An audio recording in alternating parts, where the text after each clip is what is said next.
नाशिकच्या म्हसरूळमध्ये किरकोळ वादातून तरुणाची हत्या, एका तासात हल्लेखोरांना ठोकल्या बेड्या। नाशिक दिनांक 3 जानेवारी 2024 रोजी रात्री उशिरा म्हसरूळ परिसरात एका तरुणाची हत्या झाल्याची घटना घडली। पोलिसांनी दिलेल्या माहितीनुसार मयत रवी उशिले आणि आरोपी ओम गवळी व संतोष गवळी यांच्यात किरकोळ वाद झाला होता, ज्याचे रूपांतर हाणामारीत झाले आणि त्यात रवीचा मृत्यू झाला। रात्री 11:30च्या सुमारास तक्रारदार जेवणानंतर घराबाहेर वॉकिंग करत असताना त्यांच्या ओळखीच्या रवी उशिले यांच्याशी गप्पा मारत होते। त्याच गल्लीत राहणारे ओम गवळी आणि संतोष गवळी यांनी घटनास्थळी येऊन हल्ला केला।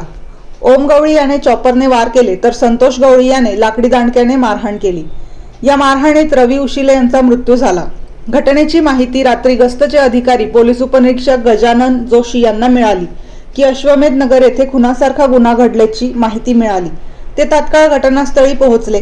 घटनेची माहिती वरिष्ठ अधिकारी यांना दिल्याने पोलीस उपायुक्त मोनिका राऊत, सहपोलीस आयुक्त शेखर देशमुख व वरिष्ठ पोलीस निरीक्षक अंकुश चिंतामण बळवंत गावित घटनास्थळी पोहोचले। वेगाने तपासाचे चक्र फिरवले।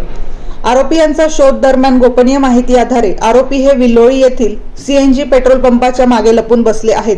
म्हसरूळ पोलीस ताबडतोब तिथे पोहोचून आरोपीला एका तासाच्या आत ताब्यात घेतले।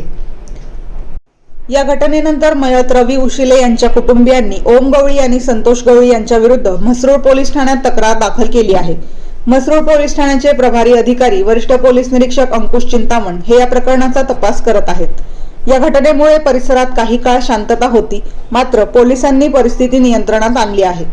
वरिष्ठांच्या मार्गदर्शनाखाली म्हसरूळ पोलीस स्टेशनचे वरिष्ठ पोलीस निरीक्षक अंकुश चिंतामण, मनोहर क्षीरसागर, गजानन जोशी, बाळासाहेब मुर्तडक, स्वप्नील गांगुडे, हिरामन दळवी, मनोज हिरे, सतीश वसावे, नितीन गिलके, संजय गवारे, प्रशांत वालझडे, पोटिंदे व इतर अंमलदार यांनी उत्कृष्ट अशी कामगिरी बजावली। वृत्तसंकलन रफिक सय्यद।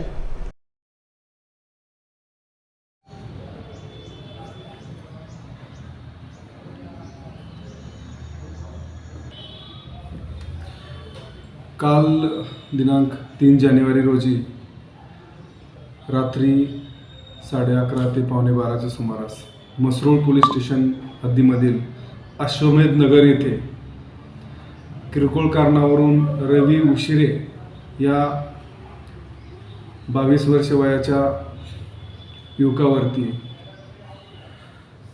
संतोष गवळी आणि ओम गवळी यांनी हल्ला केला होता। त्या हल्ल्यामध्ये तो गंभीर जखमी झाला होता आणि तो मयत झाला। त्यानुसार म्हसरूळ पोलीस स्टेशन येथे गुन्हा क्रमांक 4/2025 अन्वये BNS कलम 103(1)(3)(5) अन्वये मर्डरचा गुन्हा दाखल करण्यात आलेला आहे। घटना घडल्यानंतर तात्काळ आमच्या गुन्हे शोध पथकाने आरोपींचा शोध घेतला आणि विल्लोळी येथून आरोपींना लगेच ताब्यात घेऊन अटक केलेली आहे। आज आम्ही दोन्ही आरोपींना मान्य न्यायालयात रिमांडकामी हजर करत आहोत आणि गुन्ह्याचा पुढील तपास वरिष्ठांच्या मार्गदर्शनाखाली चालू आहे। सर, गुन्हा का घडला, काही कारण होतं? त्यांच्यामध्ये 1-2 महिन्यापूर्वी किरकोळ कारणावरून वाद झाला होता आणि परत त्या वादाचा राग मनात धरून आज या 2 आरोपींनी त्याच्यावरती हल्ला केला होता। या आरोपीवर याच्या अगोदर पण काही गुन्हे आहेत? आरोपीवरती 2010 मध्ये एक फसवणीचा गुन्हा होता किरकोळ स्वरूपाचा। बाकी त्याच्यावरती कुठले गंभीर गुन्हे वगैरे रेकॉर्ड नाही आहे। आरोपी किती आहे? 2 आरोपी आहेत प्रथमदर्शनी। हल्ला करणारे दोघेच होते। आणखी तपासात पुढे जे काही निष्पन्न होईल ते